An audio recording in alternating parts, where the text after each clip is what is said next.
Assalamualaikum warahmatullahi wabarakatuh. Perkenalkan, nama saya Badaria dengan NIM 2311114. Dengan video kali ini saya akan memenuhi tugas UAS Masail Fiqhiyah Al-Hadisah, yang dimana yang pertama itu kita akan menjelaskan mengenai bayi tabung. Jadi bayi tabung yang menggunakan sperma suami dan ovum istri lalu ditanamkan ke dalam rahim istri sendiri diperbolehkan, dan anaknya dianggap sah di dalam Islam, hukum Islam dan hukum positif Indonesia. Yang pertama itu tidak ada campur tangan dari pihak ketiga atau pendonor. Terus yang kedua, tujuan syar'i untuk memperoleh keturunan dari pasangan yang sah. Untuk syaratnya itu dilakukan oleh tenaga medis perempuan dan menjaga aurat sesuai dengan etika Islam. Jadi bayi tabung yang dilakukan dengan menggunakan sperma dari suami dan ovum dari istri lalu ditanamkan kembali ke dalam rahim istri sendiri itu diperbolehkan di dalam hukum Islam. Hal ini dikarenakan prosesnya yang hanya melibatkan pasangan suami istri yang sah tanpa campur tangan orang ketiga seperti donor sperma atau sel telur dari orang lain. Tujuannya ya juga baik, yaitu untuk mendapatkan keturunan ketika cara alami itu gagal atau tidak berhasil. Tetapi itu tetap harus dilakukan dengan cara yang sesuai dengan ajaran Islam, seperti dilakukan oleh tenaga medis perempuan jika memungkinkan, serta menjaga aurat dan etika dalam proses medisnya. Dari segi hukum negara, anak yang lahir dari proses ini tetap dianggap sah dikarenakan berasal dari pasangan yang sah atau resmi menikah. Jadi selama prosedurnya itu sesuai dengan aturan agama dan hukum Islam, bayi tabung seperti ini diperbolehkan dan tidak menimbulkan masalah hukum atau etika. Selanjutnya yaitu jika melakukan bayi tabung dengan alasan menjaga kondisi tubuh agar tetap menawan, itu di dalam Islam tidak diperbolehkan dikarenakan itu dianggap menyalahi kodrat sebagai wanita atau tidak bersyukur atas nikmat Allah yang telah diberikan. Nikmat Allah itu berupa kemampuan mengandung. Dalam konteks itu bayi tabung untuk alasan seperti menjaga bentuk tubuh itu termasuk ke dalam praktek yang dianggap haram. Jadi melakukan program bayi tabung hanya karena ingin menjaga bentuk tubuh itu tidak diperbolehkan dalam pandangan Islam. Hal ini karena salah satu anugerah terbesar yang Allah berikan kepada kita seorang wanita itu adalah kemampuan untuk hamil dan melahirkan. Kalau alasannya hanya untuk menjaga penampilan, maka itu bisa dianggap sebagai bentuk kurang bersyukur atas nikmat Allah yang telah Dia berikan kepada kita. Di dalam Islam, kehamilan bukan hanya soal fisik, tetapi juga bagian dari tugas mulia sebagai seorang ibu atau seorang wanita. Jadi kalau seseorang memilih tidak mau hamil hanya karena takut atau bentuk tubuhnya itu berubah, itu berarti lebih mementingkan penampilan daripada tanggung jawab sebagai seorang ibu. Oleh karena itu, menggunakan bayi tabung dengan alasan seperti itu tidak diperbolehkan dalam Islam dan termasuk perbuatan yang tidak sesuai dengan nilai-nilai Islam. Selanjutnya itu pandangan hukum Islam dalam hal membesarkan janin atau semen suami dan ovum istri pada rahim lain. Itu dilarang dalam Islam. Anak yang lahir dari rahim seorang perempuan yang lain itu dikategorikan sebagai anak zina walaupun bukan hasil dari perzinaan. Alasannya itu akan merusak nasab atau keturunan. Yang kedua itu membingungkan antara hak waris dan wali. Terus yang ketiga itu menimbulkan konflik identitas ibu. Yang keempat, dalam KHI, anak seperti ini tidak dianggap sah karena bukan anak yang dilahirkan dari seorang istri yang sah. Terus yang kelima itu, dan dilarang juga oleh Majelis Tarjih Muhammadiyah dan Lembaga Fikih Islam atau OKI. Jadi di dalam Islam itu membesarkan janin dari sperma perempuan yang lain itu dititipkan ke rahim wanita lain itu biasanya disebut dengan ibu pengganti atau surrogate mother, itu tidak diperbolehkan. Jadi meskipun benihnya itu berasal dari pasangan yang sah, tetap saja hal ini dilarang.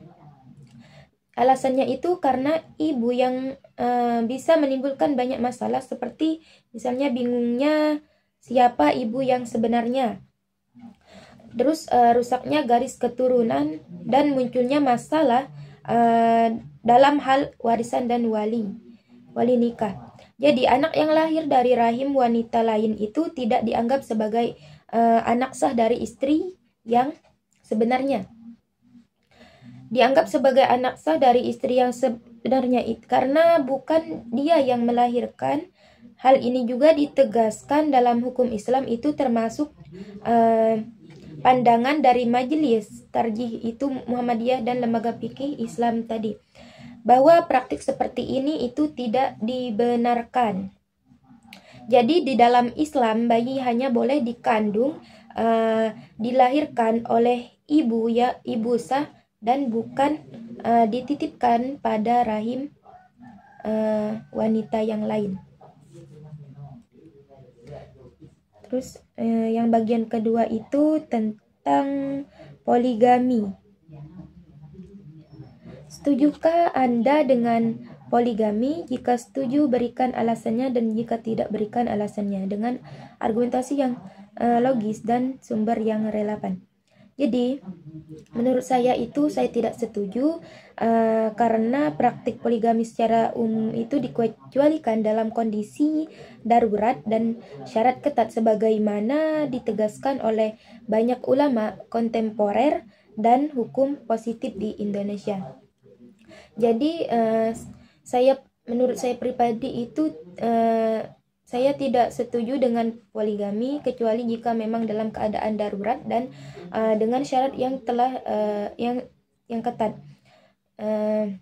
Islam memang memperbolehkan poligami, tetapi bukan berarti menganjurkannya. Banyak ulama mengatakan bahwa poligami itu adalah keringanan, bukan pilihan utama. Jadi artinya itu hanya diperbolehkan dilakukan jika ada alasan yang kuat. Misalnya istri tidak bisa memberikan keturunan,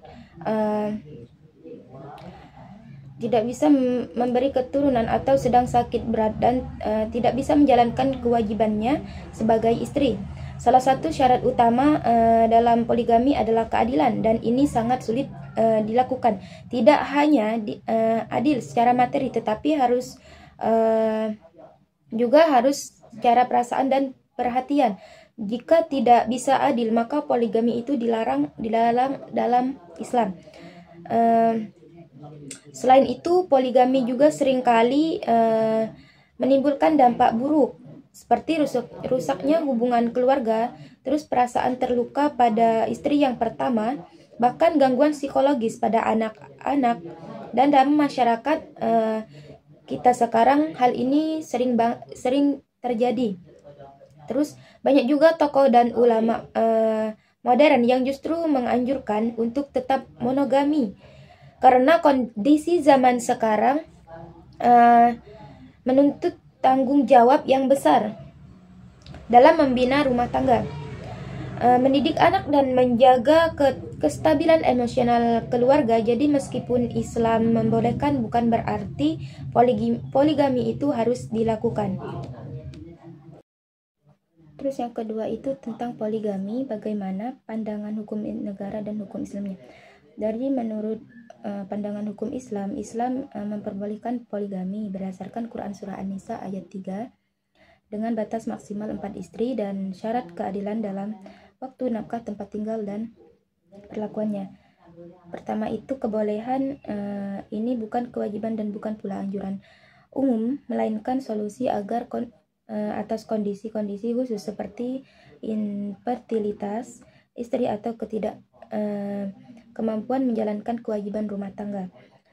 Terus yang kedua itu keadilan merupakan syarat agama, bukan syarat sah hukum fikih, tetapi menjadi kewajiban moral dalam spiritual suami. Terus menurut hukum negara Indonesia itu poligami diatur secara ketat dalam Undang-Undang Nomor 1 Tahun 1974 tentang perkawinan dan kompilasi hukum Islam atau KHI. Pasal 3, 4, dan 5 itu mensyaratkan bahwa seseorang suami itu harus mendapat izin dari pengadilan agama dulu. Jadi ketika dia mau melakukan poligami, mereka harus mendapatkan izin dari pengadilan agama terlebih dahulu. Terus harus memiliki alasan kuat seperti istri sakit, mandul, atau tidak menjalankan kewajibannya. Terus harus menunjukkan kemampuan ekonomi dan keadilan terhadap istri-istri dan anak-anaknya. Jika dilakukan tanpa izin pengadilan, perkawinan tersebut tidak memiliki kekuatan hukum. Jadi, dalam pandangan hukum Islam itu poligami memang diperbolehkan tetapi tidak diwajibkan dan juga bukan sesuatu yang dianjurkan secara umum. Islam juga memperbolehkan seseorang laki-laki menikah lebih dari satu, itu maksimal 4 seperti yang telah dijelaskan di dalam Quran Surah An-Nisa ayat 3 tadi. Tapi syarat yang sangat penting yaitu keadilan seorang suami harus bisa adil dalam hal waktu, perhatian, nafkah, dan perlakuan. Jika tidak mampu adil, maka lebih baik tetap beristri satu saja, jangan banyak-banyak. Poligami dalam Islam dipahami sebagai solusi dalam kondisi tertentu. Misalnya seorang istri yang pertama tadi tidak bisa punya anak atau sedang sakit parah. Sementara itu menurut hukum Islam di Indonesia, poligami itu tidak bisa dilakukan sembarangan. Seseorang suami harus mendapat izin dari pengadilan agama terlebih dahulu. Selain itu juga harus punya alasan yang kuat. Misalnya istri tidak bisa menjalankan kewajiban atau tidak bisa memiliki keturunan.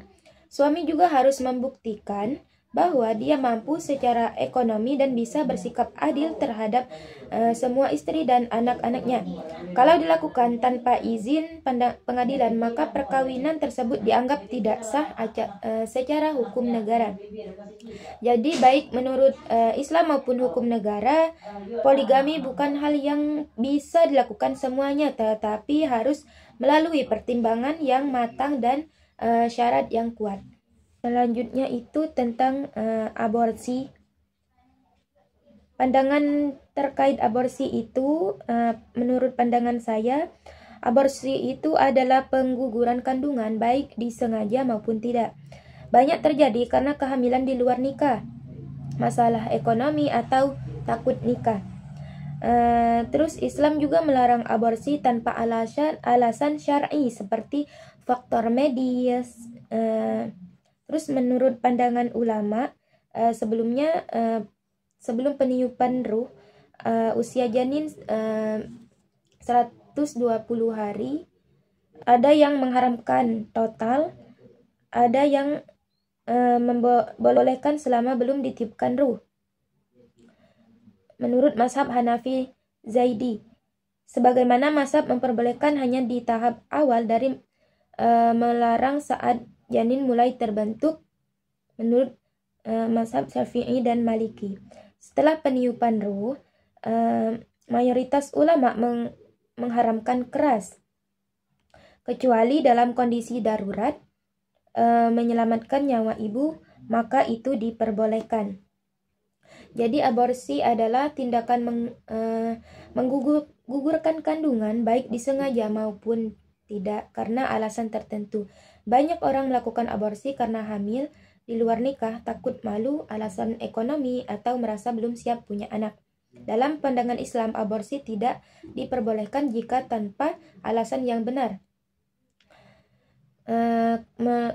kuat secara syariat, terutama jika hanya karena alasan sosial atau pribadi. Para ulama memiliki pandangan yang berbeda tergantung pada usia janin.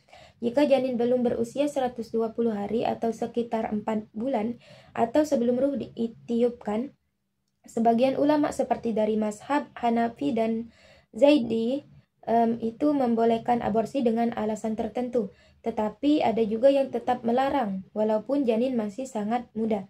Setelah usia 120 hari, mayoritas ulama sepakat bahwa aborsi hukumnya haram karena saat itu janin sudah dianggap memiliki ruh, kecuali kalau ada kondisi darurat seperti nyawa ibu yang terancam, maka aborsi bisa diperbolehkan sebagai jalan terakhir. Jika secara umum Islam sangat menjaga dan menghormati kehidupan, bahkan sejak janin masih dalam kandungan, maka aborsi tidak bisa dilakukan sembarangan dan hanya diperbolehkan dalam kondisi yang benar-benar mendesak dan dibenarkan secara agama. Selanjutnya, bagaimana jika melakukan aborsi dengan alasan terindikasi bahwa anak yang lahir nanti cacat? Jadi yang pertama itu, Islam membolehkan jika terbukti secara medis bahwa janin mengidap cacat berat yang bisa membahayakan ibu atau tidak akan bertahan hidup setelah lahir. Yang kedua itu masuk dalam kategori abortus artificialis trapicus, pengguguran dengan alasan menyelamatkan nyawa ibu atau karena cacat bawaan berat.